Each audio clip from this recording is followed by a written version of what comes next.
Voilà, très bien. Assalamu alaikum, monsieur Péon Bendarde, Jama TV. Assalamu alaikum, kala don andi, zedi jene fara de mari émission molana do wiete do, ndaru yida. Adna l'enfant no andong émission, duubi buy, nyalade buy, kon non hande kadi ko nyalade go. Donc hande kadi salmini jama am fop e ngacci ale e goto. Nenira e membe e babira membe e kodra membe e kala mona da horema en tout cas. Allah no tay ko satte hore mum yo Allah don ittammo e hore jam yere kayran afiyatan hara mi salmini kadi téléspectateur ben fop e ngaccale hay goto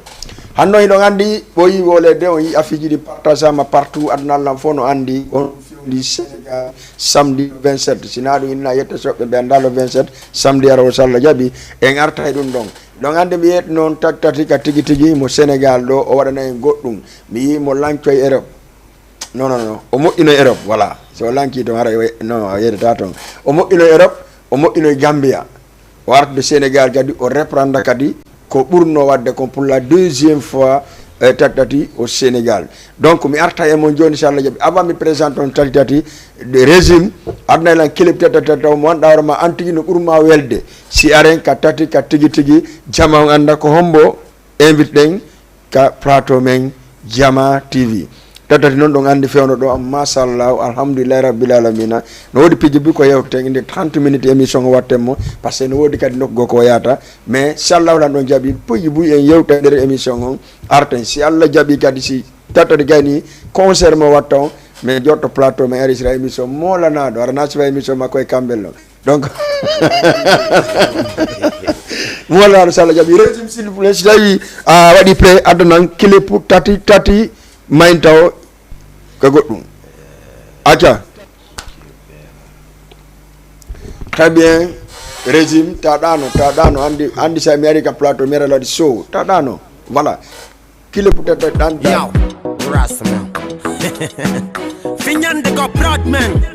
sende nder gol fetuɗo e tono dogiɗo yes I man tati foma tigi fiñande go werde giɗo warumoriya yerumoya yeah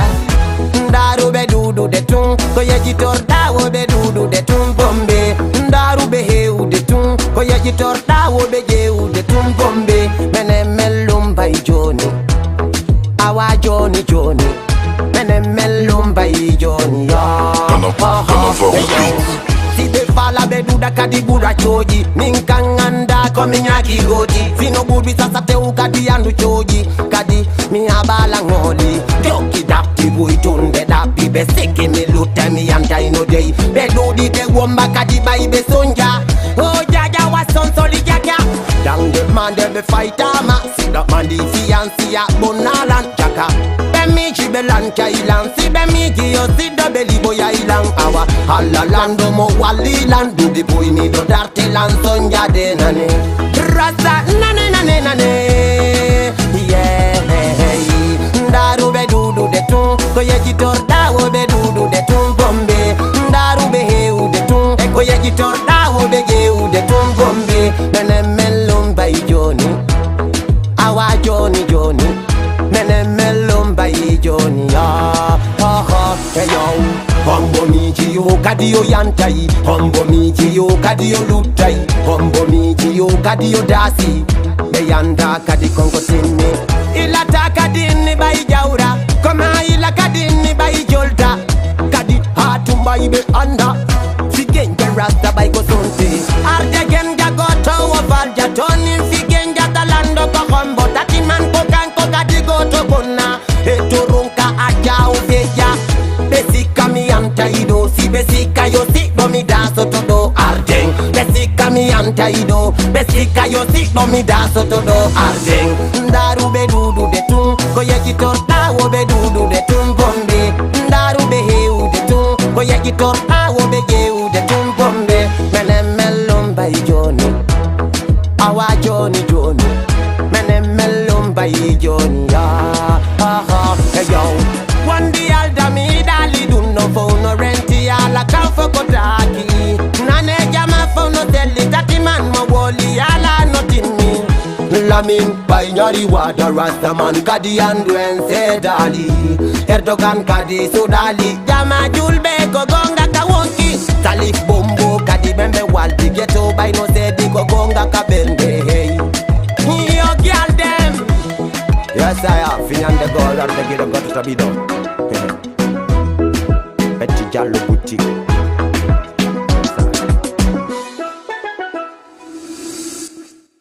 tati kategite kala fala don nadde ka page Facebook kadi away nadde ka page Facebook ndara don jodi be ka salon jimu ngano ndara de émission en salmini dum wombe kadi ka application kadi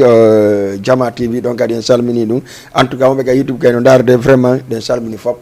tati assalamu alaykum wa alaykum salam wa rahmatullah no marsude yettore Allah non moƴƴa marsude moƴƴa mo tati Dakar way hagiga tati yewti mi fala taw jama on anda ko mon tati jama andino ko bon tati ne bi ko ame ko feƴƴiti ton ko be wata famude sina ka podium kat yalla jabi no mi fala do yo jama on andu ko mon tati anday ko be sutilan a tawkindirange jama fi yalla jige bela ko yaray won mema itta ko fuddode on nek jama mi salmini o wonbe darde wala accuda en présento e remo o fami aray ko min pay ko mon kun tati ka tigi ko fiñande go on tino yangine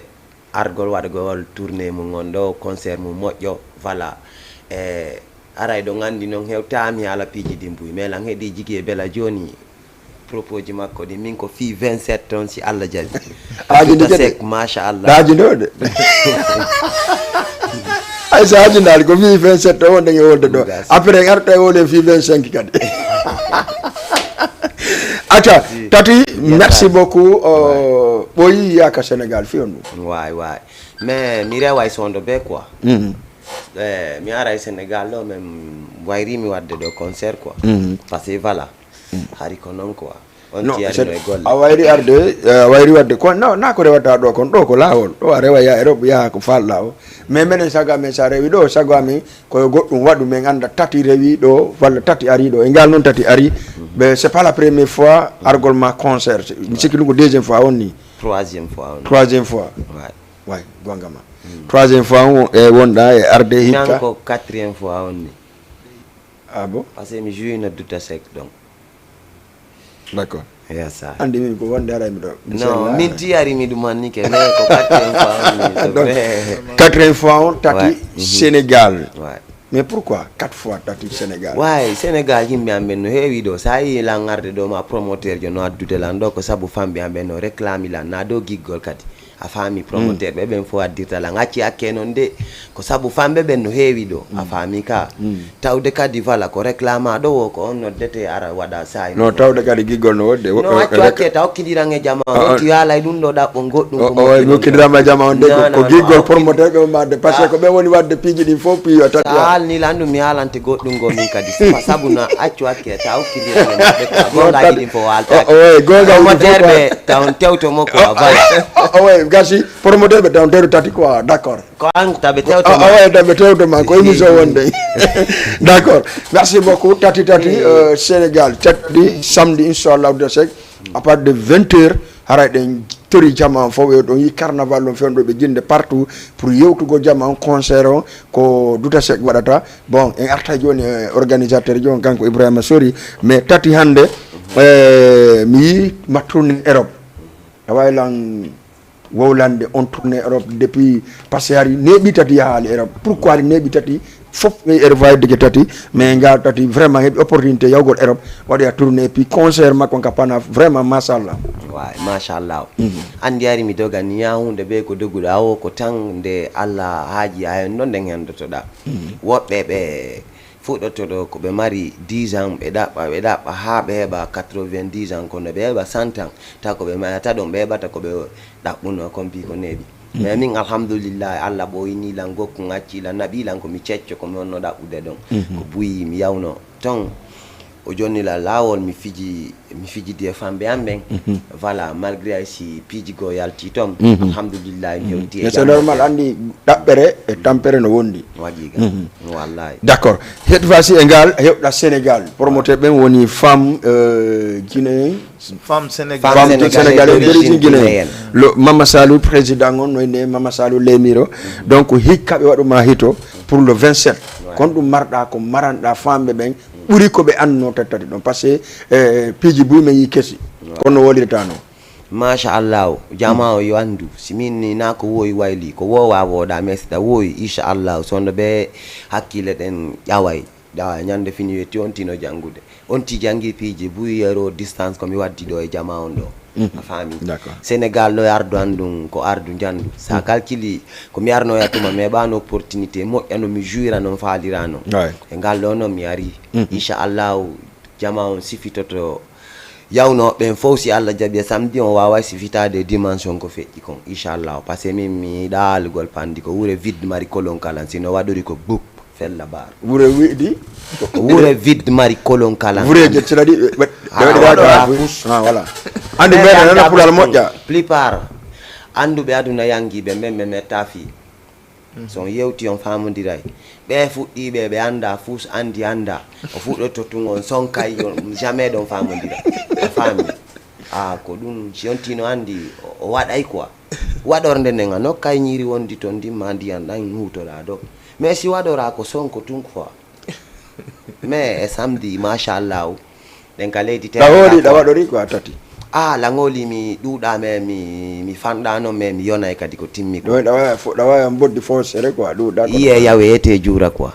acha merci beaucoup 78 watton 116 82 38 mi anda jon fambe tati ben parce que buyno réclame DJ Bella tati kontu marta tati hewti samedi salla jabi ko duta sek wota goto wollanto langande gay tati si hewti ko pelletto hewti asi hande mi nodda no téléphone grand tati hewti surtout ma ko publier affiche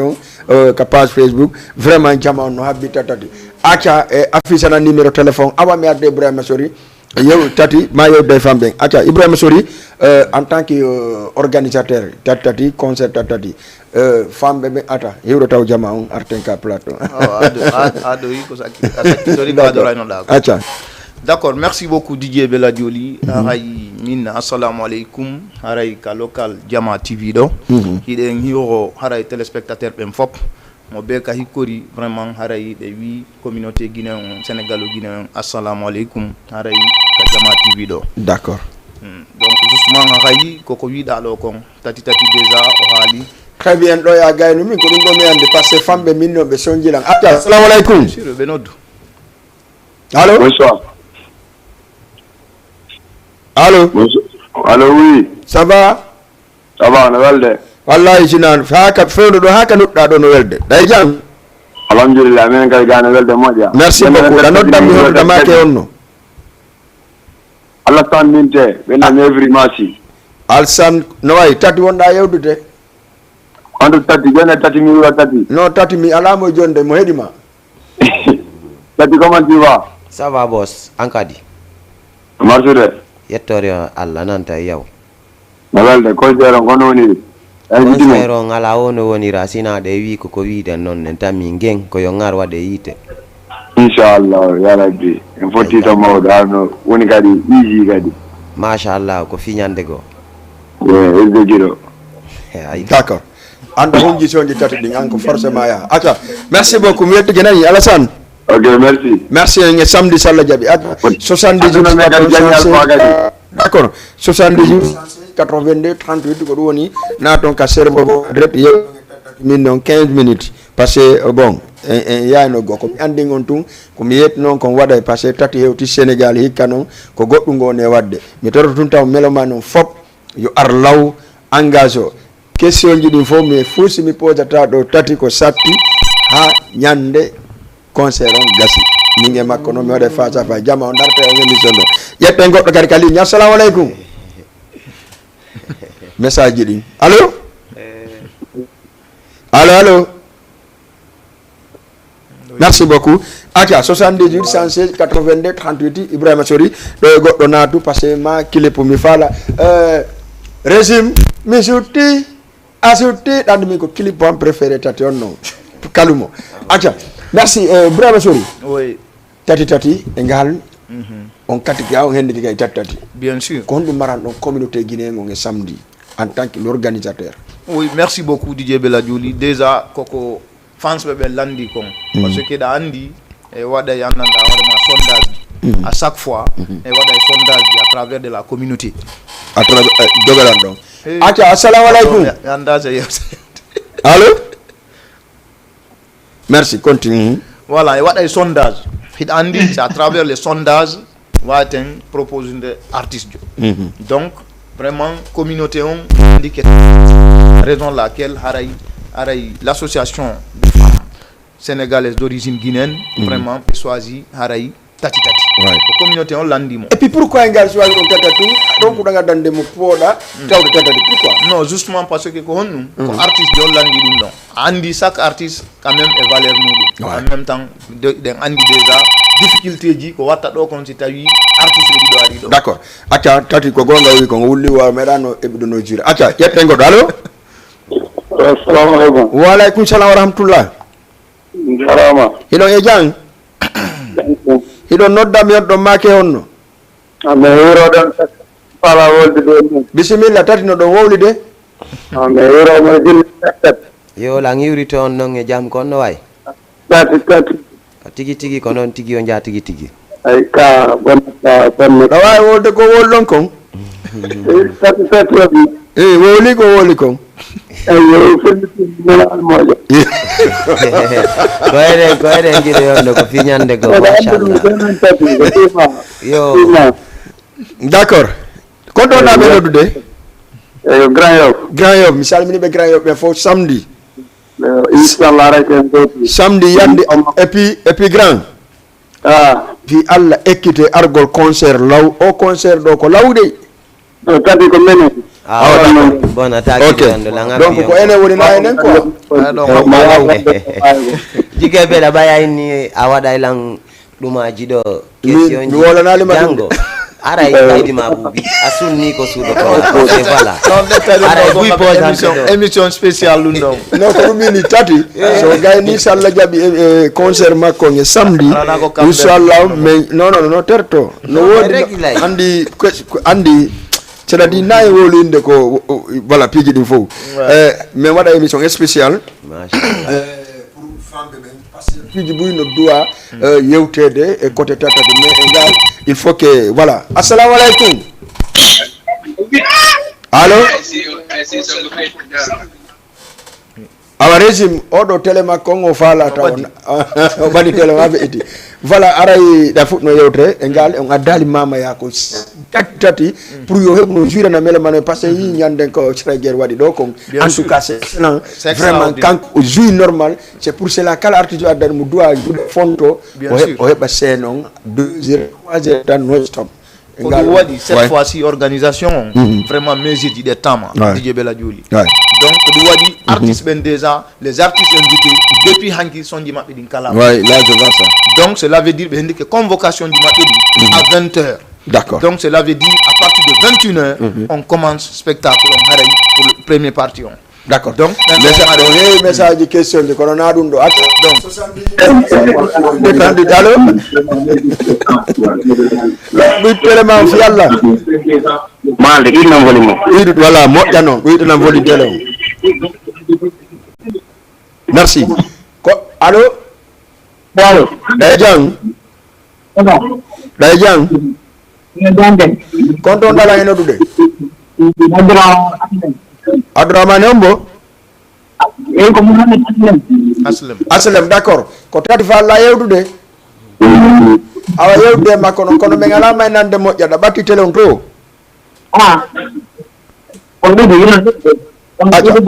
joni a coupa yartoya nani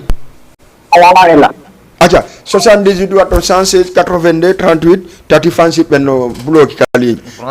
min ɗuma yobe ar voilà fansi ɓenno bloki kaliñi important on régime fewno ɗo il faut que jama on anda concert tati on koye samedi c'est pour cela mi inni yen activité yenga wala min hande jo la préférie ka auditeur fansi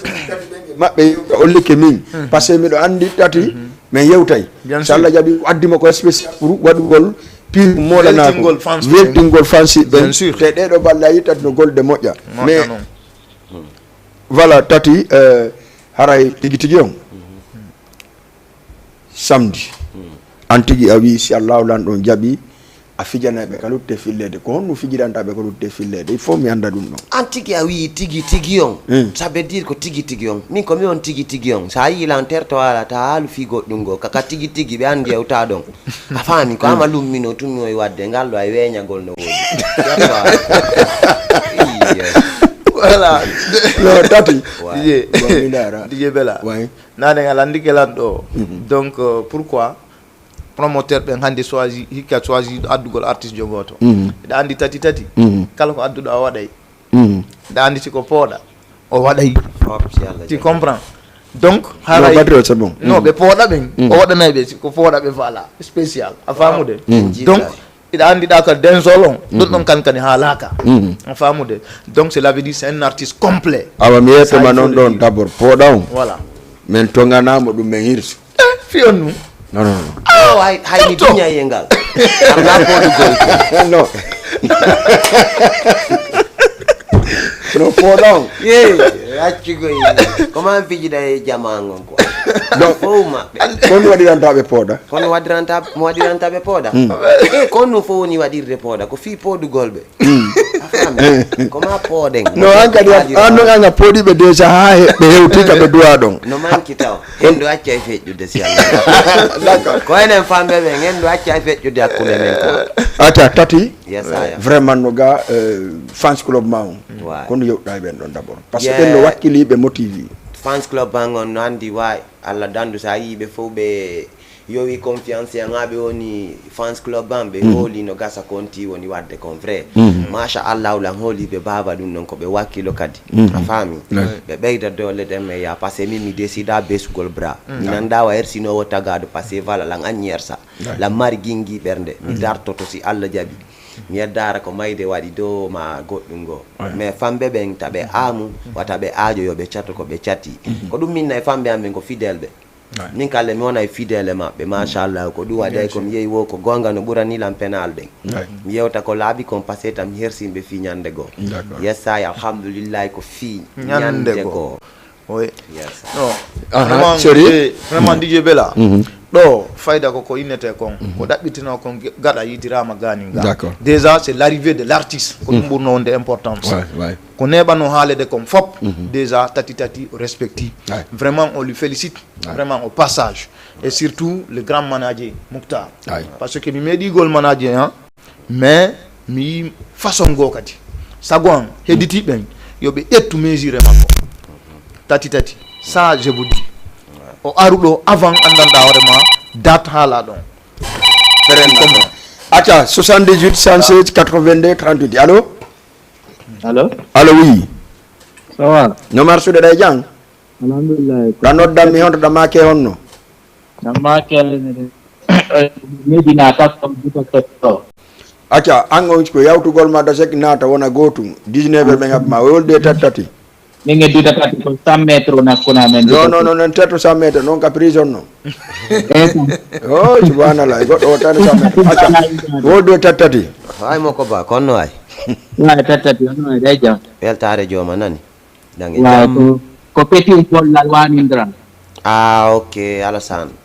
wa Alassane bollal bodde ndi ala toke ndi soppira inde kuuɗe ɗen konno ini ko enen kaka ɓe Amerique ma e ñande faɗɗi janngo kikiɗe are were wernen ase ɓe duta sek inchallah wo ko yon ar weero werno yes way anana ngal pulal mi nana ɗa andi weere welnon ɗa andi ɗum non ba maali ɗum no tati waɗaki vraiment moi je comprends pas wola haalaji pulal sime joɗo dike mi andi tay fuuɗa jallo tret pulal ngal sorry voilà bon haray toujours sur le plan organisationnel déjà ɗum noon o lanni clôturama DJ Bella kala ko waɗete ko waɗama sorry donc son lumière sécurité fop tout déjà ko deux types de sécurité adda hikka a famude andi sécurité nationale la police nationale ɗum ɗon kon eɗa andi obligatoirement ça waɗi non ɗum ɗon c'est normal ɗum ɗon maintenant sécurité civile on addama d'accord justement gandanɗa hoorema ko wawata heƴƴude hakkude yimɓen ton dara kala ka fuɗɗi ɓoylade ɓe wurta acca donc allo grand nam ça va no marsuɗe ɗa e jang Ede jangsa. Da noddam mi honto da make honno. Ma ko Muhammad nodda ma aduna. Mohamed depuis Asalem, d'accord. Tati falla yewde hande ka. Eyo. Bismillah, wi don tati allo. Tati allo. Yo, kono ay musidɗo yondo. Ga saba. Tay jam. Amala. Yettore joma nan. Tay yaw. Golle. No yawde buyi gido. Menen fadi concert mo moƴƴo kay. Inchallah nan.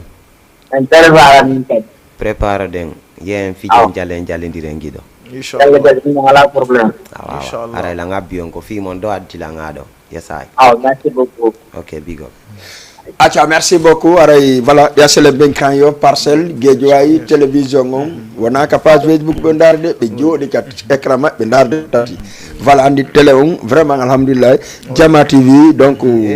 Grand Jango no manti vrai. Non, c'est vrai, franchement, non, Andy, do. Salom be jodi be. Salom be jodi be ndarde. Oui, bien sûr. Mo manti de. Tati. Non, Tati. Amula mandal basi gal gaw tigi yom. Bella. Andi be bukulane ni andi ma ne téléphone dan no des fois min mo tati ko min andi mo wara e ka télé. Acha, yeppe goddo ka ligne allo. Allo. Allo, oui. On jarama don e jang.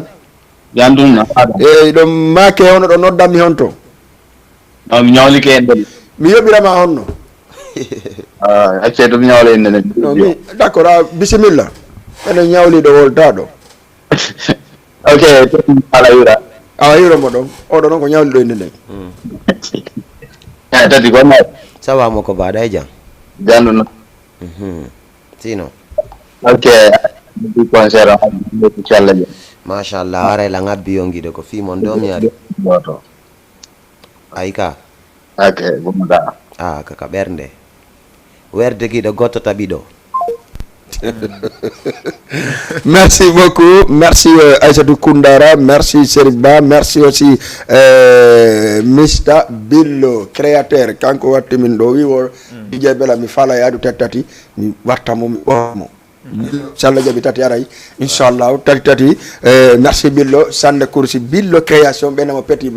bari pay kon jaga merci beaucoup mo ndarde ka page Facebook kadi mon jodi mo ñewde fendo mo créé de pied ande mi to woni grand belare wattoda voilà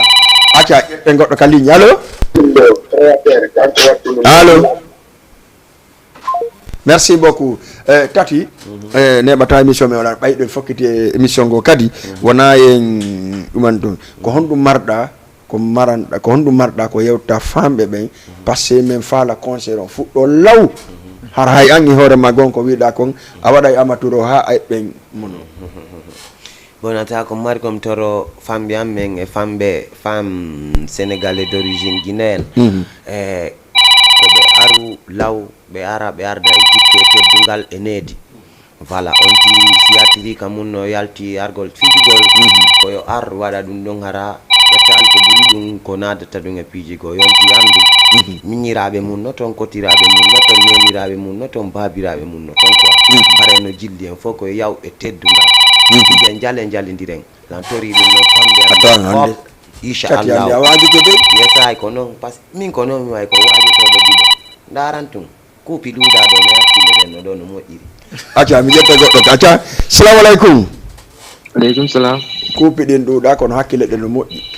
da nodda mi hondo da make onno Amake zepe. Zepe d'accord zepe mi yettani kema konto wonda noddude Nam? konto wonda noddude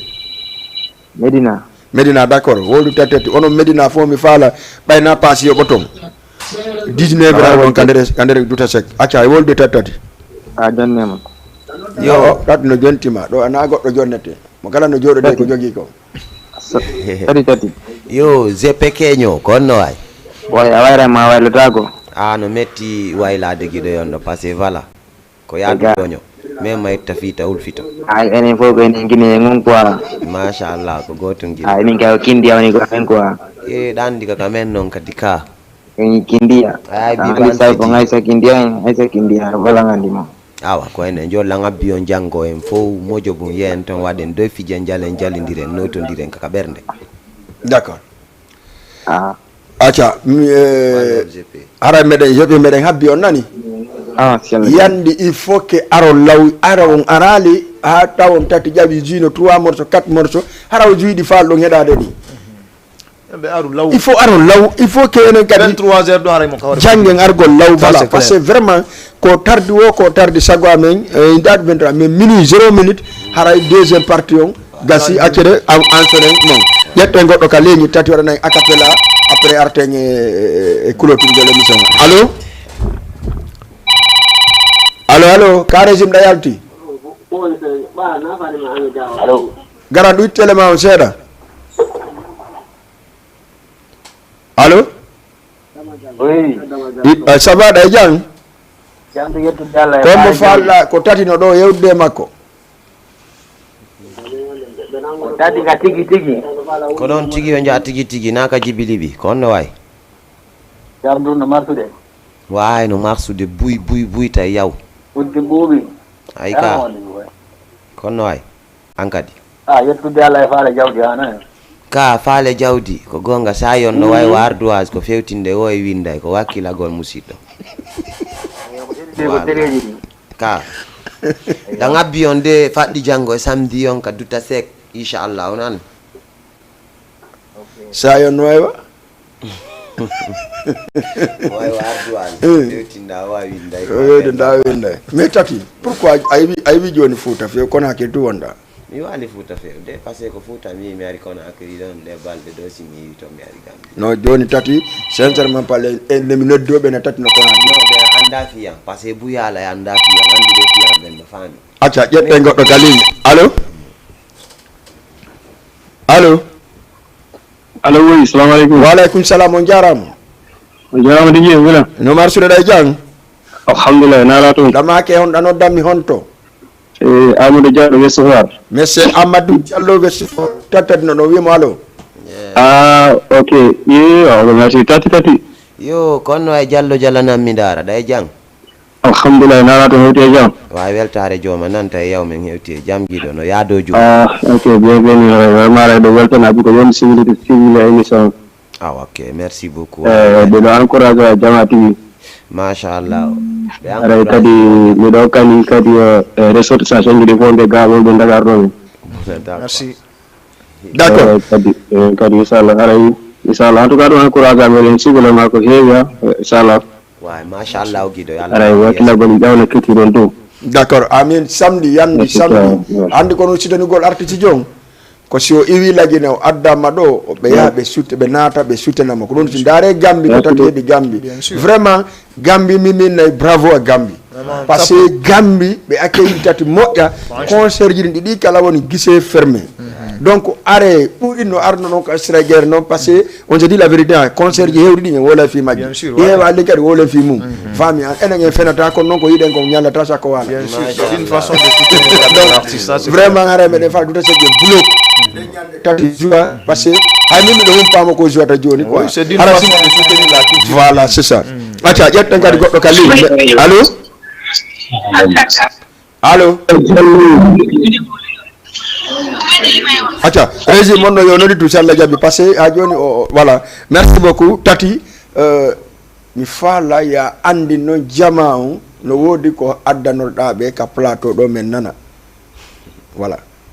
chama on andi mi do addarani be dum na ka plateau do yaltindike ka podium kadi inshallah mais non voilà innu yo mi wadu tunga ka pela on do ndara le ko dum voilà innu go yo tati sida fala ayna akala invite do man engagani mo mi awjanama andi min dari ko wonda takkato ko fo dina mari golle quoi min ko takkato da ko fo mi awjanama goy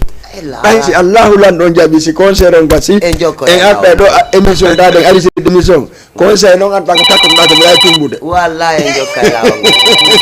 acha piji buy tumbete allo yo jarama do jang dantu nala tom alhamdulillah do nodda mer do make onno min Zal taximan waki monsieur Zal chauffeur taximan lagine Conakry allo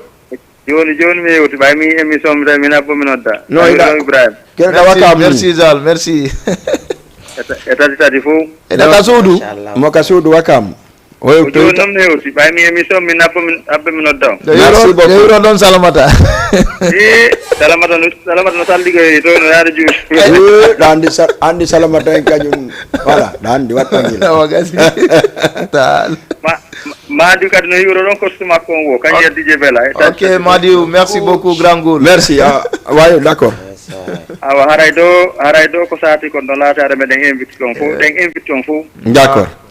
ɓay enen kadi affaire on ɗo enen ko haaju men na haaju men no koye haaju men en fof Bien Wallahi. sûr. C'est pour la enen kadi communauté. ɗen tori Allah tati Allah tawno Allah riɓa o ari Allah neññande concert ji ɗi mo watta ɗon yo ɓuur concert ji ɗi woni wadde ɗin allahumma amin ya rabbal alamin zal ɓayɗen anndi enen makko na hannde ko depuis Wallahi. stade toon ñannde o arno ɗon concert makko ñannde o addano ɗon Ibamar Wallahi. no anndi mi wattay ko hannde la yazim avait plein des artistes ce jour-là, oui. konon quoi billahi non tati billahi, aussi hannde ñannde et puis tati il faut on se dit la vérité ko ko pay ko wona daroma Joma Kongol, neyiɗo e côté artiste ɓen par ce que hay somo jogui jikku artiste mais wala oludu jikku artiste Ça, c'est clair. par ce que min miɗo wawi témoignade mais yaadi Kédougou min e makko Salou Kouyaté Bari et tout ça mais yaadi Kédougou kala kadi ko Salou sattinno tati doddammi min à côté grand waɗi ɗe ni ittandema on sayi min o welimo fonde kel vraiment Non, c'est un vrai na noon négociateur, mantugol moɗo andi wo miɗo maabi gami affaire donc c'est pour cela que mi anta jama on min miɗo yiiɗi yoɓe soutenu tati yoɓe soutenu guinéen o yoɓe soutenu promoteur ɓen par ce que andu c'est pas petit affaire woni waɗude concert sincèrement parlé Mais ndar hay ko yimata kon déjà. Kala ko yimi. Nini. A fama, Oui, oui. jangay fama. C'est important. min ni yandi tati ko tonintinaki ko neɗɗo ma gandanɗa hoorema no jippinore yiɗandi compte me anditi ɗum ɗon non nde ñande ka volleyball o watta ɗon tawi concert o en fof o jippidi ɗon e yimɓe aynata ko aynata fof on tati wallahi mi anda noon simo anditi ɗum e so andita ɗum non mo anditi tawi déjà ko meɗen jippiti ka handball o watte ɗon fof mo piccita e fof aynata o ko tati ni e marde ɗo e grande dame jo goto joyno théâtre kono on noon aynata ko tati ni ko ɗum haray eɗen respecti mo moƴƴa o townintinaki ko noon garde artiste o a wonde mo kala mo yiidi wo woda o jogoromo juuɗe ɗi ɗon tawi ko fantima ko ɗum woni ga artiste dal ko piiji ɗiɗi o mari Allah townamo jama on townamo so towni hoore makko ɓe liɓaymo c'est ça l'artiste artiste vraiment ko Allah townayma ha gayna jama on jaɓɓito ko Allah townuma ɗo mbay ko noon mais sa townitinike ɗum a hewtali ka townuɗa ɗon a wiya kadede bop ɓeyna e kaari ɗo num a kaari ɗo num andare woɓɓe no ka ligne andare woɓɓe no ka ligne ha bomi kadi mi accanoɓe seeɗa ɓe banoɓe wolde tati nani acca merci beaucoup andi tan déjà émission on ɓayi ɓe yahayno ko goo mi faala waɗa acapella hun gokkum o wayni to wawen voilà waydeɗe ñen fof par ce que il est l'heure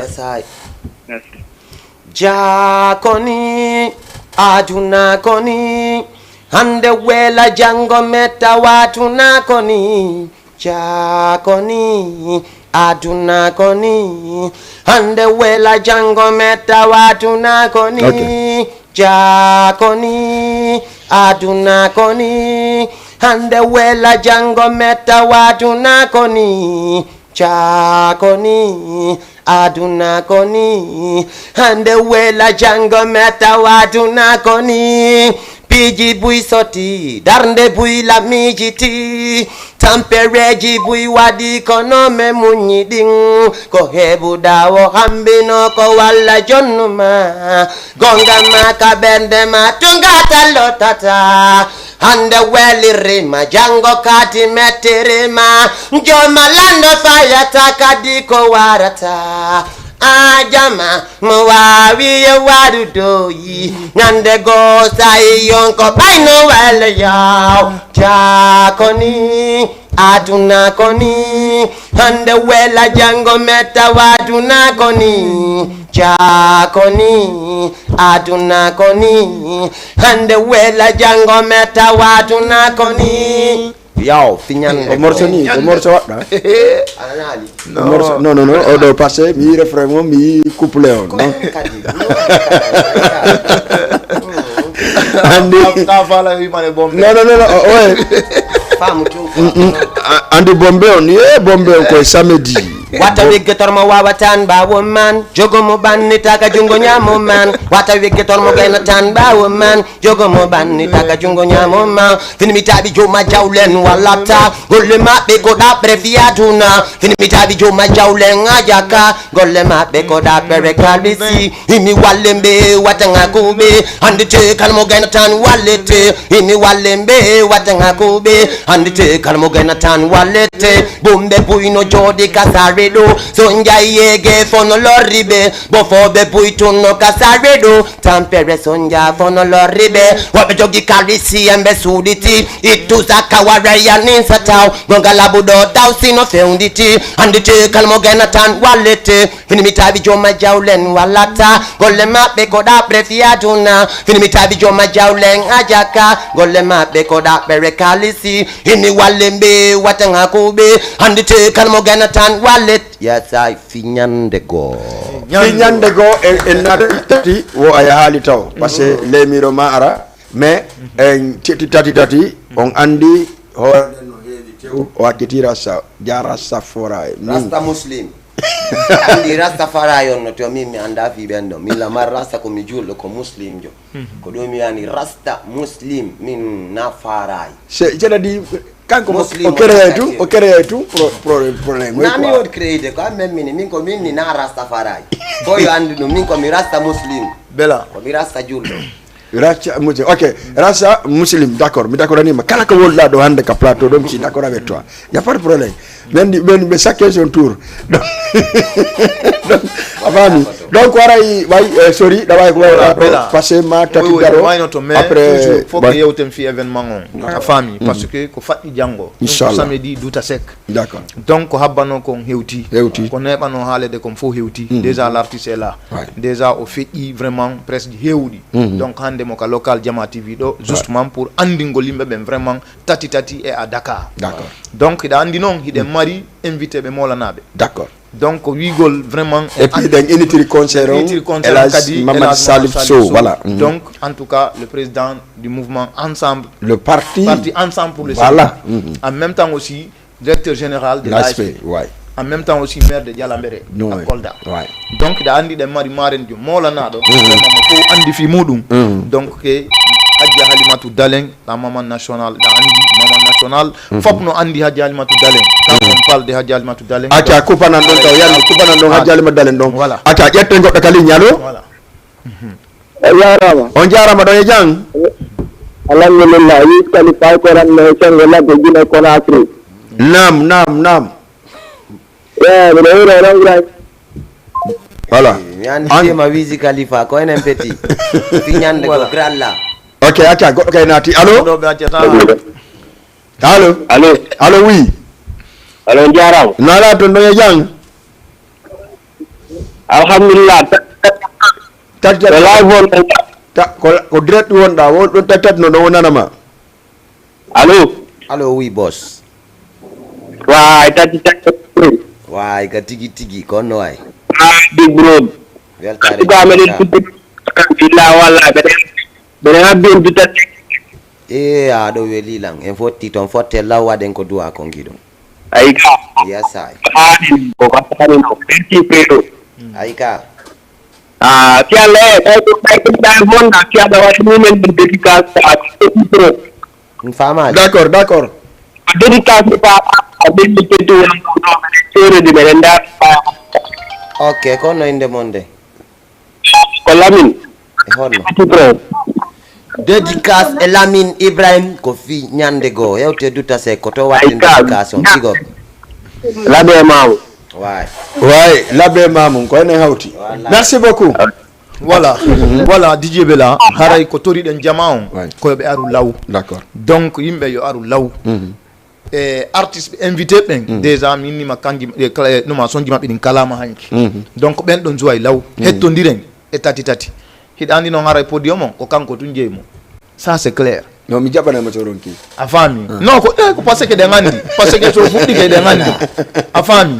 donc haray don on n'en parle plus ande kadi haray don gabe ko ko daragol ndara acca a faami daragol ndara oui ko daragol ndara daro ndara min tati hande mi yahi concert ma goɗɗo dari ndara yo awa famali ni ngomba mi dani teddati ni ngomba ni mballa woni 15 jours ka burure mi ñamata maaro ko tew tum me jakka acca voilà yette goɗɗo ga ligne allo allo oui irande andenki no marsude allo oui ko Wiz Khalifa woni ko arti Wiz Khalifa koto Mamadou Bo yonno way kono ay Adraman gralla way grand Wiz Khalifa ko woni grand ko ñande go grand petit kaka bernde nani awa grand grand vraiment grand billahi grand mere weltani ma golle ko nda wadde ko grand billahi machallah nayi grand ko wadda ko Gambie ko wadda ko Europe billahi ko enen yo Allah nawru yeso ko bay don baaw don pusude Allahumma amin grand Khalifa way ina andi ko Gambie ko wadi Europe ko anti ga abotun andi ayika ni no awa mi torike mami jeje awi kota Mamadou Boy awa mi innu kota Mamadou Boy mi addani ma karwal France ko passe ko a kotan yalla jadi o hewali jango sa wila dije bela o kannon ko kile mina misal Allah dan dunia aldema dum hondu ko ma yana fusa ko de accu akke koto wallahi conseil ngewa me Adraman famu ko inna da konde no mi fama yari be mo ko wi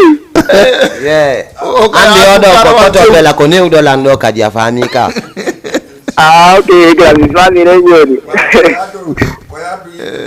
grand joni en ara minute ma grand merci beaucoup d'accord mani en direct grand nawo bil wallahi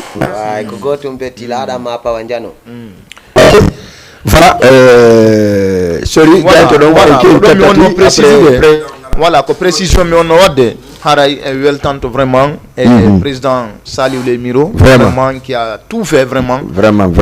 han tati hewtido kanyema équipe wakino dana go wolgo téléphone association on fou association sénégalaise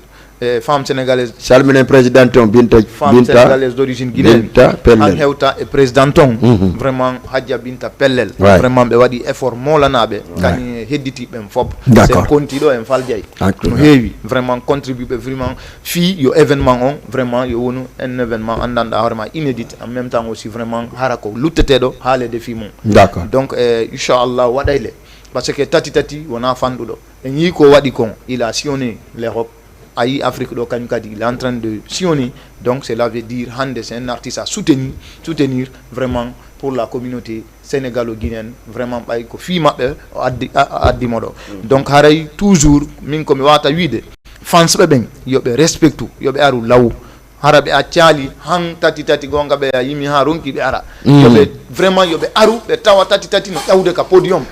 afani ara den akira tati ko bruit ara ko bruit voilà c'est ça c'est la différence tati no ina femme be voilà la donc c'est ça qui donne la force à l'artiste parce que kon hande sanani artiste jo ko public on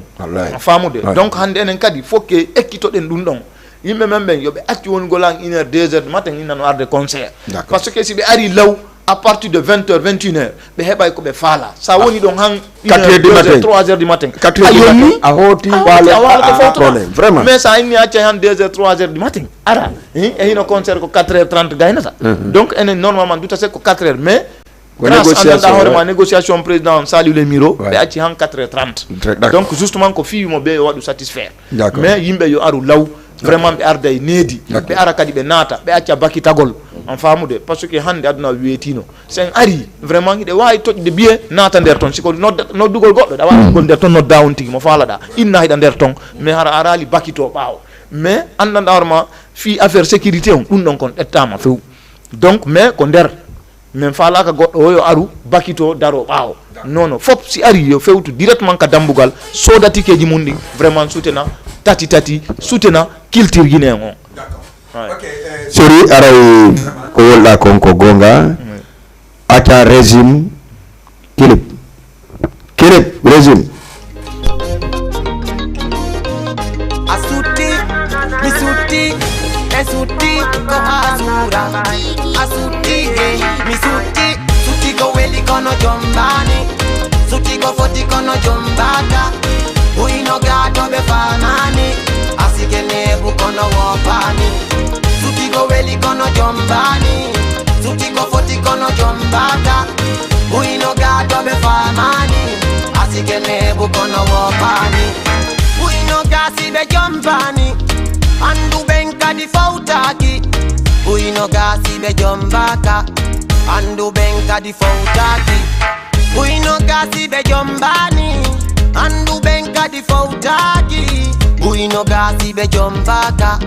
Andu benka di fautaki Sibe vi yauru jondon fotai Metodo popka di lopo no pot Sibi di doba sa poda isoka Célibataire sofi buri militaire Aenyata pop na ordinateur Siga maduda water to selu Poda mai de mini duita dole Poda mai de mini duita dole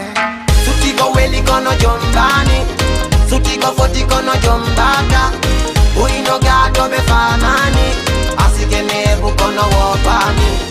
Suti go weli kono jombani Suti go foti kono jombaka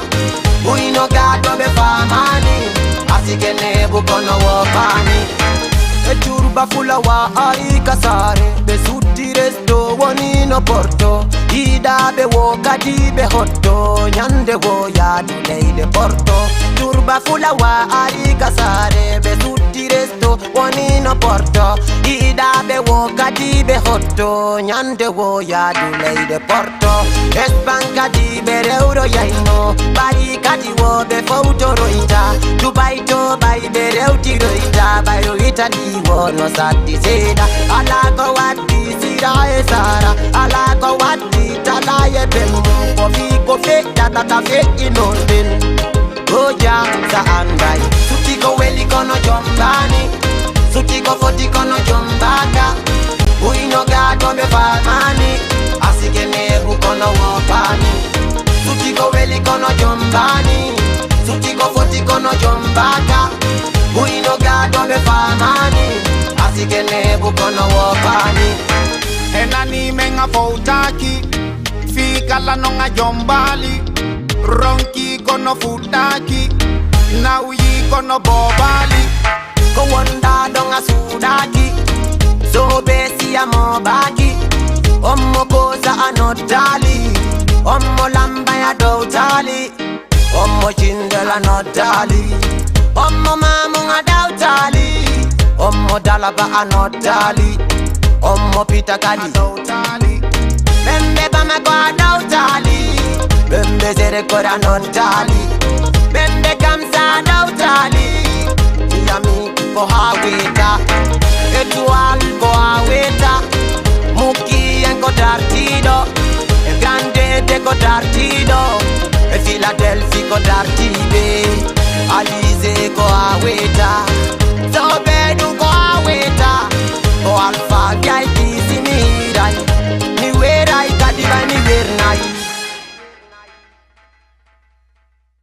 Doko kanko e Missa Jeba wadi fitrim mom wonni fi o fitrim tati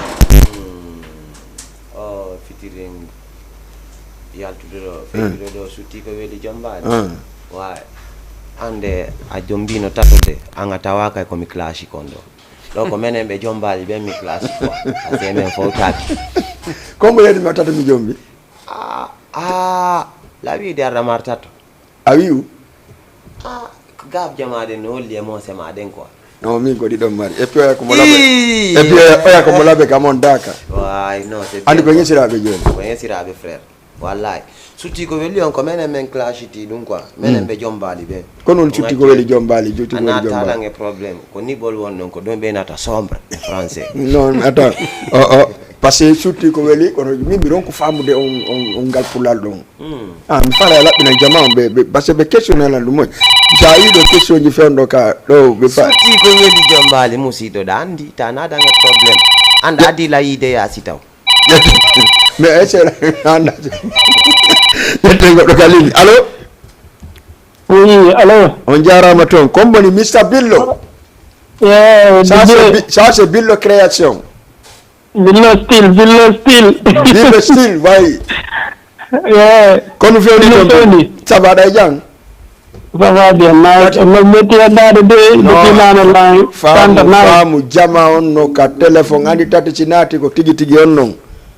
Non, c'est bien. Tay acha yewde makko don ina mo don. Tigi min tigi foma tigi. Konon tigi Billo still ko min Billo still. Why? Kono why? Ça va nice. Awa aray do ayi muradu men dum de mari lanjo la ala problem no yewti faddi jango ko andi goddo ko golle mun de yobata dum ko hagiga wallahi ay yande da jodi don ko golle ma den joddi ma don e sabu mo ngonon sa yi mama hebu ko jentida won jentima sino on tisini wala du kiray waduma mais do alhamdulillah battila marsi famon fo quoi okay goto yes sir Graibu yalti on don me goga e porto be dejole no yeyi acha okay dungale ma don andi de concert on an ala ka wol nda fimu kanko nyoy kam mi watti do ko hande o maji tungo wi grand fodde ara den tattati kadi mi mesirana mo mi nyona mo compule moƴƴo parce que la andi dio faladi merci Billo tati ara inshallah jabi tati ko enen andi ko wala ko labbe pita ta wolu hay fus na labbe mamunde do ko labbe pita wona.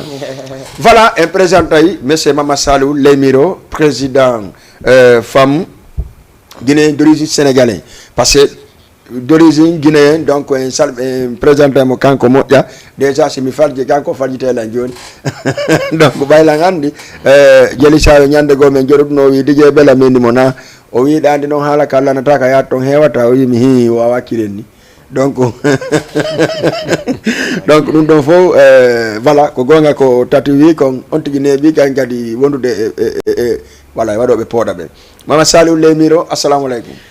Aleykum salam DJ Bella. No martude ɗe jang ça va yettude malgré hande a wiyanno an a sohla caméra a sohla tout tati e jama o sohli mais wawata wonde araɗo en tant que président association o ko ron ka yalde ka feeña andinamen pourquoi Guinéen fop soit do atati le 27. Oui, merci teddungal ngal. Avant tout weltanto association sénégalaise d'origine guinéenne. D'accord. Welsano den kadi rewbe wonbe ton ben les femmes sénégalaises d'origine guinéenne. Voilà do ay jettude kadi auditeur ben may allo oui on jarama no e jang janto wondo la noddam yonto dama ke onno Medina mi woni Maka Souleymane Diallo. Monsieur Souleymane Diallo depuis Medina, ça va? Ça va bien non. D'accord Souleymane, tati no do wimo allo. Tati Jafri. Yo, kono ay boss. Jafri. Yo, Diallo Free, Diallo Liberté, kono ay musidɗo yondo. Acha minni no butti wubi. Voilà, télé ma on ɗuyɗi seeɗa, télé on ɗuyɗita seeɗa, sina nande ene répondude. Muñal nani kono yalla ɓeydu muñalngal moƴƴa quoi voilà télé ma on ɗuyɗi seeɗa télé on ɗuyɗita seeɗa sina nande ene répondude. Muñal nani donc régime acci on ɗon o arto yeyi par ce que vraiment mo ɓeytele o ha feƴiti président ouais voilà comme minni comme ko weltanagol on d'accord teddungal ngal goɗɗo no woodi ko wawani hoore mum no woodi ko tawata hina hoore makko wawani ko yimɓe ɓen waɗantamo e si yimɓe ɓen no waɗanima ko ya weltanoɓe d'accord e passage mi weltanto représentant sénégalais d'origine guinéen ɗo joni Ibrahima Diallo min hande simi jooɗike ɗo ko pour hollugol tun image ɓe wowli ko wowlete kon ko wonano e wowlede kon fof hande association o mbo wi organise ude mais miɗo wawma innude yo Allah newnu tawna en e newinana en kadi façon no faalira ɗen noon d'accord e ɓaynaymi feno ha ila ka iwɗen ɗon ha ka fewniɗen ɗo programme concert tati o woni hunde welde lanka ɓernde am d'accord way acca ƴette goɗɗo ka ligne allo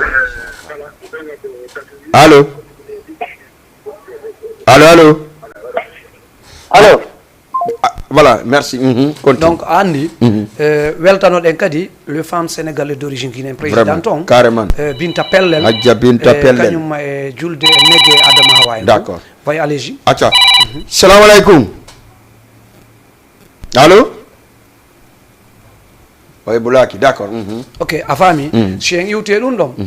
weltano ɗen kadi jeune ɓe wonɓe toon ɓen fof DJ Bouba en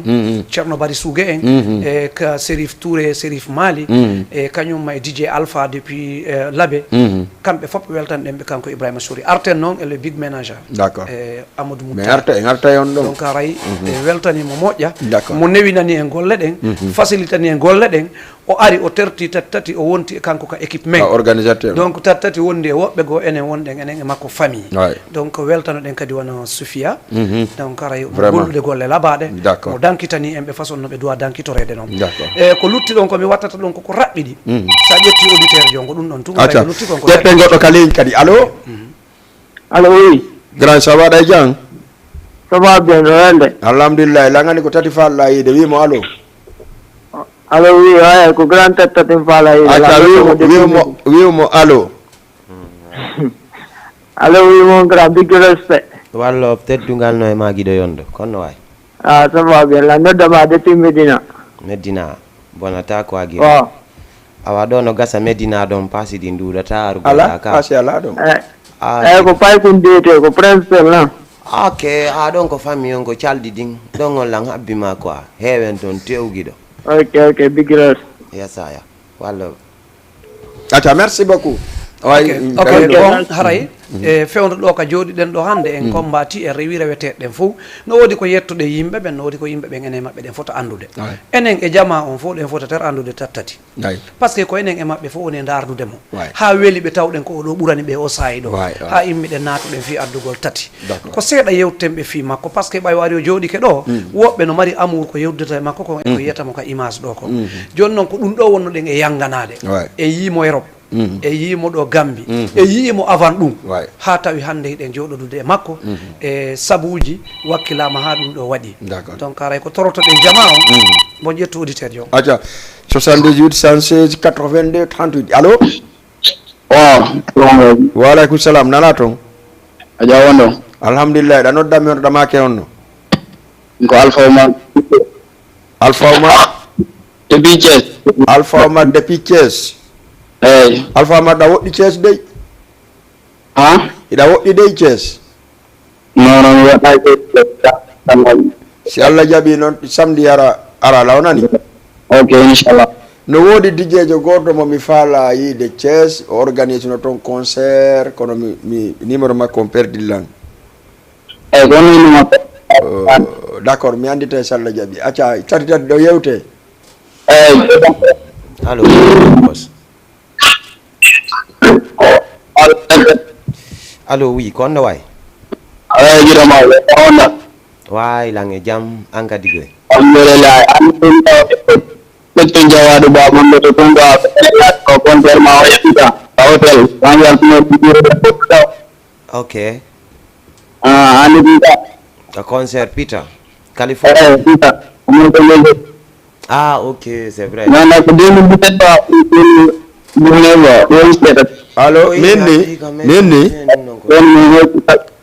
ok merci beaucoup y a pas de problème mi sikki ɗum ko écoute ok merci voilà y a pas de problème en samedi so Allah jaɓi aro lawnani merci beaucoup way lemira ok a faami bon haray joni ko torotoɗen min ko en tant que président si mi jooɗike ɗo ko asirugol mais président attends moi y a une question parce que mi fof vraiment so jooɗike ɗo ko doloke mum sen pour watti min miɗo jooɗi ko doloke ha sem tati la même chose mais an ari tati e photo ma e lakkos mais mi haalanama marɗo ko waɗana tati ɓurinmi no woodi kono yiɗuɗo tati ɓurinmi ala par ce que min komi président miɗo mari coñci komi watto bus mi ari kadi plusieurs fois e plateau mi ɗuuɗa wattade hay coñci américain ɓe kaɓe desina mais hannde miɗo watti tati depuis weeti ko ɗum ɗo woni 3 t-shirt tati façon différent ko mi watti mais pourquoi addali mi watto par ce que andi ɗo min e hoore an ko anduɓe ko welatanmi ɓen andi voilà giɗo mi ata kama noon de problème ala essaɗa famude aduna bon haray min komi mari DJ Bella comme assirugol yimɓe ɓen hunde wotere mi torotoɓe ɓayri billahi wallahi tallahi miɗe yiɗa yimɓe ɓen yoɓe heeɓu ko woni e tati koɓe yiya yoɓe ar concert on law d'accord o wawa hettude jemma on o waɗana ɓe ko o wawi kon fof so hooti en fillodira e maɓɓe kon non feƴƴi acca kono si ɗum ɗon feƴƴi no woodi laniɗo ɗo goɗɗum ouais wo naatugol ngol ko jeɗo naatugol entrée no woodi 3000 no woodi VIP 5000 d'accord donc haray pourquoi hande entrée tati no waɗe ɗo e nder Dakar miɗo tañƴini si tawno na sénégalais d'origine guinéen addi mo wawata no mais pourquoi suɓu ɗon 3000 par ce que min parce que andi voilà par ce que tati vraiment mais yahi invitugol yimɓe ɓe ƴetti clip ji ɓe daari ɓe acceptiri invitation on saabu neɗɗo mo ɓe yi on ka clip ji e ko ɓe jenti ko yimata kon hiɗa andi hande président conseil économique social et environnemental ka fottuɗen e makko ko haala men kan o haalata Abdoulaye Daouda Diallo joni noon o jentitike ko yimete kon so o jaaɓi o inni o aray donc ɓe waɗay ballal fiyo taw hara entrée ji ɗin ɗuytanto yimɓe ɓe saabu ɗum sa daari président Massaliou Sow président ensemble pour le Sénégal ko kanko innitira ñalande nde ɓe waɗa jungo e maɓɓe fi tawata hara si jama on ari wonanay ɓe facile no ɓe naatira donc sa daari ɗum ɗon fof Hadja Halimatu c'est la première fois sabu tati joɗɗindini mi Hadja Halimatu men jooɗo ɗum yewtidira ɗum ɗo mi jama fo yi vidéo ji ɗin voilà acca ƴetten kadi goɗɗo ka ligne allo allo voilà acca wo a faami joni min tami ƴettu tan on ko juuti komi yangantono équipe sénégalais d'origine guinéen ko wonno yanganade ko fi o monsieur ɗo yo aru mo yimɓe ɓe weltori yiɗi faala o wonɗo e wadde ko jombal tawde même so jombal kono andi tati omo yata e ko neɗɗo mo andanɗa ma mo metti sifade mo faala lan jabade non mo metti sifade e seɗa faamude ɓe wi ko andi neɗɗo ko ɓattiɗo mo ɓe wi fifo to ndi gatata ko ñento to ndi gatata e seɗa faamude donc o neɗɗo c'est très important Guinée fof no doit darade fi makko par ce que sa ƴetti auditeur o mi yettoma demo mi accudamo micro acca allo allo on jarama de iɗon e jang yettude Allah ɗon nodda honto ɗo maake honno ay ko Boubacar woni ɗo Thiès Boubacar woni ɗo Thiès ande pullake min faami heɓi auditeur ɓe wonɓe Thiès andi noon onon jaka tati no welago ngoy mi faalano tati ara yaha e Thiès waɗana on bombe ani na miɗo faalano ɗum moƴƴano ko laati tu ko promoteur jommon on to woni men humpodirali tawi téléphone o majji mi perdi contact makko ɓe Thiès ɓe gon fof lantora yo ngarga quoi voilà are ngata waɗe ngo feƴƴi ɗo kon si yewtanen fi 15 goɗɗum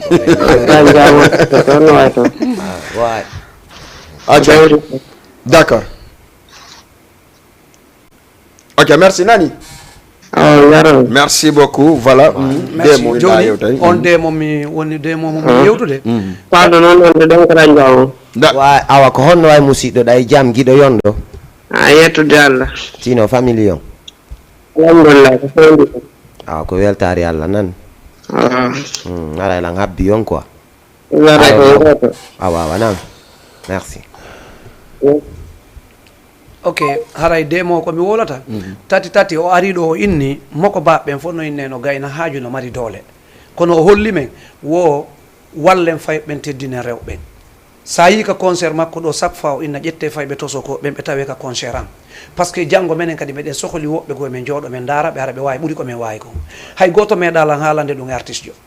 e seɗa famude o inni ɓurɓe fandude o ƴette ɓen utaw accuɓe par ce que ko ɓen ɗon janɗata o wi kadi teddinen rewɓen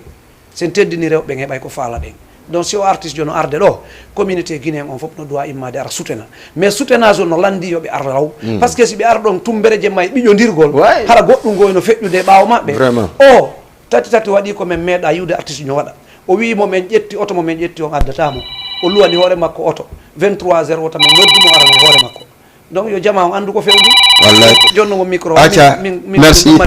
merci beaucoup acca ƴettoɗo ka ligne allo on jarama na ala toon alhamdulillah ɗo noddam yonto ɗo maake on no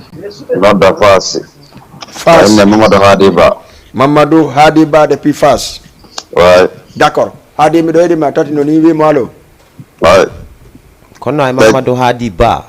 tati ka tigi ko noon tigi me ko ba on sansata ko a fi e woni ko tigi wona Diallo no ardir ba on an gasi mi jaɓi ba nan day jaw no weldema ja yettore jooma tawi yew weltono ɓenno fop bonata giɗo yondo weltoroma ko ara Dakar ɗo ko gadi inchallah ko goto aray fof goɗɗum quoi machallah nan aray deñan toon inchallah awa aray dow ko ɗum noon ɗen habbodiri lakkere be men memodira quoi non tete do ko do machallah bonata parce que am no ka artist public quoi inshallah ko don le affaire générale la vrai yeah merci wallahi tula kan nani ni ya la beedu nawrirde non kadi ko goto beeda duubi e cellal ngal gido amin fi ñante ko merci arame tourner d'Europe fo dal no la ba quoi way ko goto courage ko rek dai bol mi wertori rek mi ngi fo ke mi wada accent sénégalais dal content na rek buy normalement manager mako c'est ko sénégalais doona to ben manager bop yes I acha merci beaucoup merci mi tani ke manani ala fasi fop meden nodi desek o gerta auto ko sepir do yaw on départ 19h 9h15 20 minutes on yaw to desek kasi ko goto yandi il faut soutenir artiste be soutenir promoteur ben non tare mais soutenir inchallah merci beaucoup merci beaucoup donc tati yewtama fi piji din fop mais mede yi manager ma konno be do wirno wondo cool parce que depuis arrivé makko en aéroport vraiment il est très simple mu jokki haji makko manager ko nete ko Mamadou Mouktar Ba acha mi yetta Amadou Mouktar Ba acha yetta goddo ka ligne allo oui wa assalamu wa alaykum salam no fendi o way ko fewndi ko me wala tamas na samedi iya minuma ko fewndi kon ko ka télé do hollitugol moƴƴa ko woni arde kon e faɗɗi jango ananika andi kombo kono mi wawirta nande hito to mi fabola musidɗo Abdoul Majid gonno ay koto moko baɗa e jam awa ayi situation on ka koko hattuden konjo mi ande tun tati famille makko labbe tun hebbini concert o inchallah samedi on inchallah samedi awa quoi merci Majid sister Sophia wallo o rasta muslim big up Majid. Ok, merci Amadou Mouktarou Ba. Pourquoi choisir l'âme? Pourquoi me choisir moi? Non les ma compassion ti kono wawda o jikuma on ko dun non quoi. D'accord. Tawde voilà. Berne ande no yidi ko berne ma de yidi kon tata duta. Be numa hande kadi ndara ngore ma ko 2024 on nen quoi. Si tayi no wela ma fe I halane de goddu. Ndar ko burama kon suboda dum non quoi. Ko ni ayer so tawore ma. Hay ko ni asima passé ko an subi. La ngandi kon yettanimo voilà na kanko subila malde sino ko fanjo ngari simple a fami ka mais voilà piji buyno ton on tino andi quoi lando to mo besoin jimu ngo wada voilà do yo mi da boyno nokku go manager jo ma producteur jo kanko mo wawa na lam fo tata kadi nene anno yidi fop no yidi be mi gol data be berde ande no hetini mum on ti ala tampinde ore mum d'accord dum don na kanko yidi fala wonde manager ande ko alla tu wadi dum non quoi mais ko non kadi machallah d'accord ko do wadi simo mari golle makko den ko entrepreneur jo simo acciti no fowtiri bawando kadi ko giggo janol quoi na de fi so e biray lan ko e banta ore makko taw kisani voilà d'accord mais attends mais monsieur ki non kanko ko njurdu sénégalais quand même way fellitu dun non quoi warno jande do o warno do ko yata 10 ans quoi kako 3 ans 4 ans voilà o waɗi ɗo 9 ans ouais premier ko mi ali ko no badi 9 ans ouais c'est normal d'accord ok merci beaucoup pour que choisir da makon parce que wala tam mes artistes ara na yo manager ari ya mi manager o no actu artiste wi am do fala yo o jogolan ata yetten goddo ka ligne allo assalamu alaikum wa alaikum salam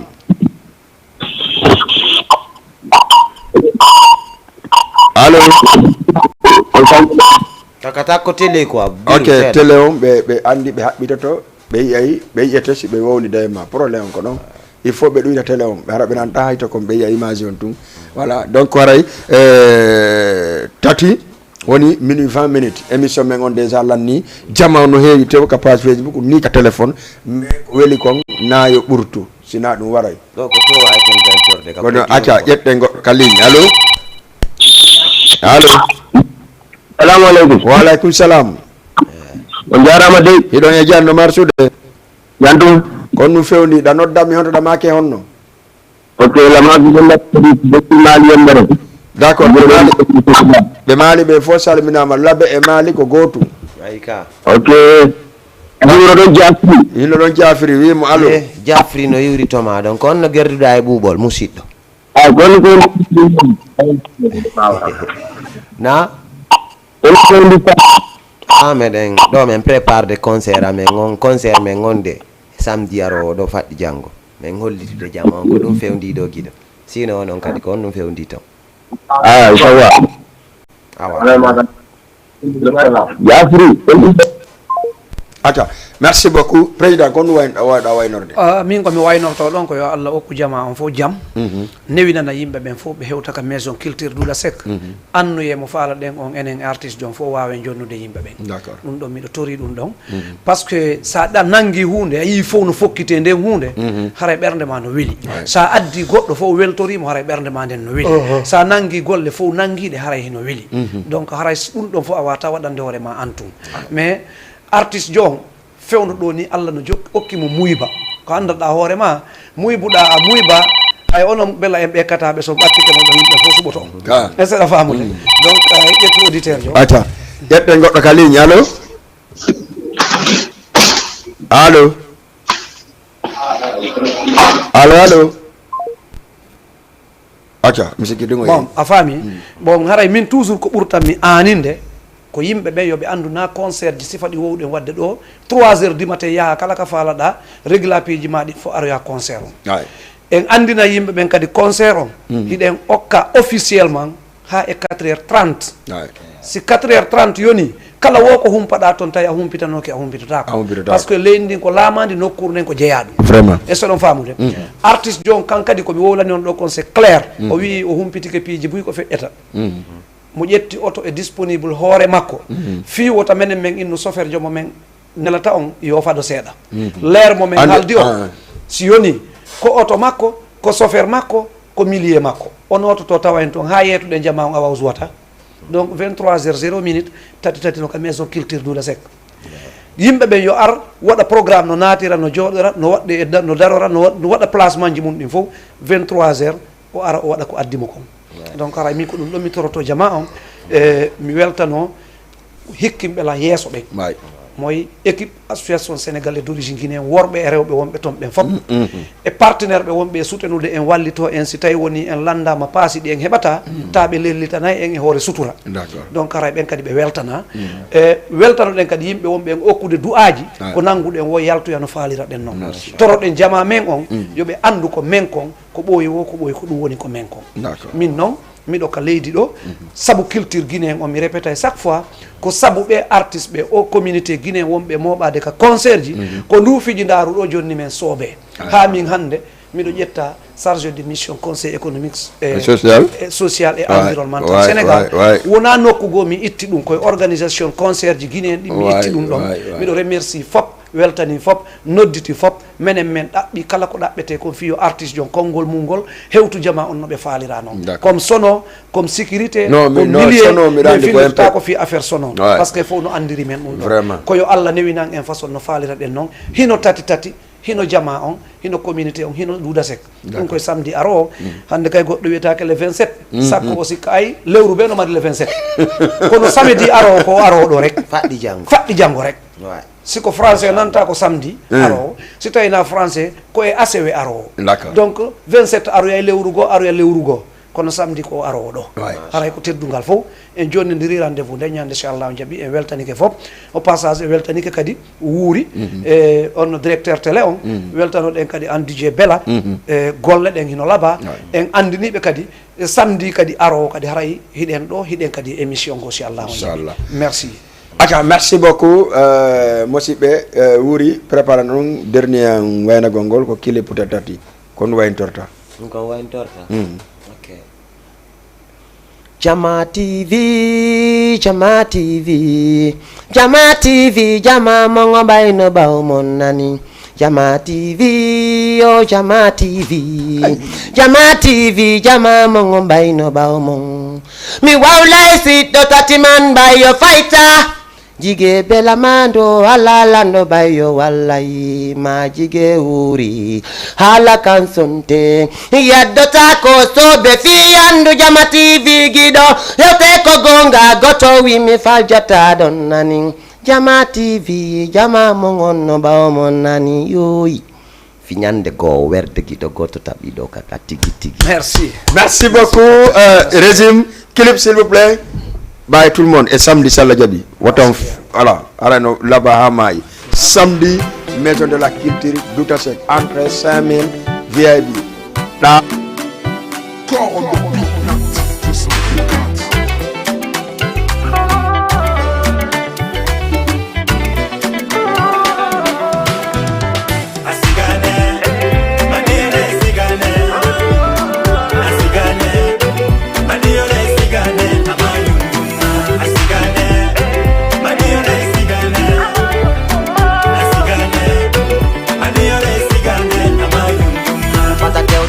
Jauti atita wi mi gido maung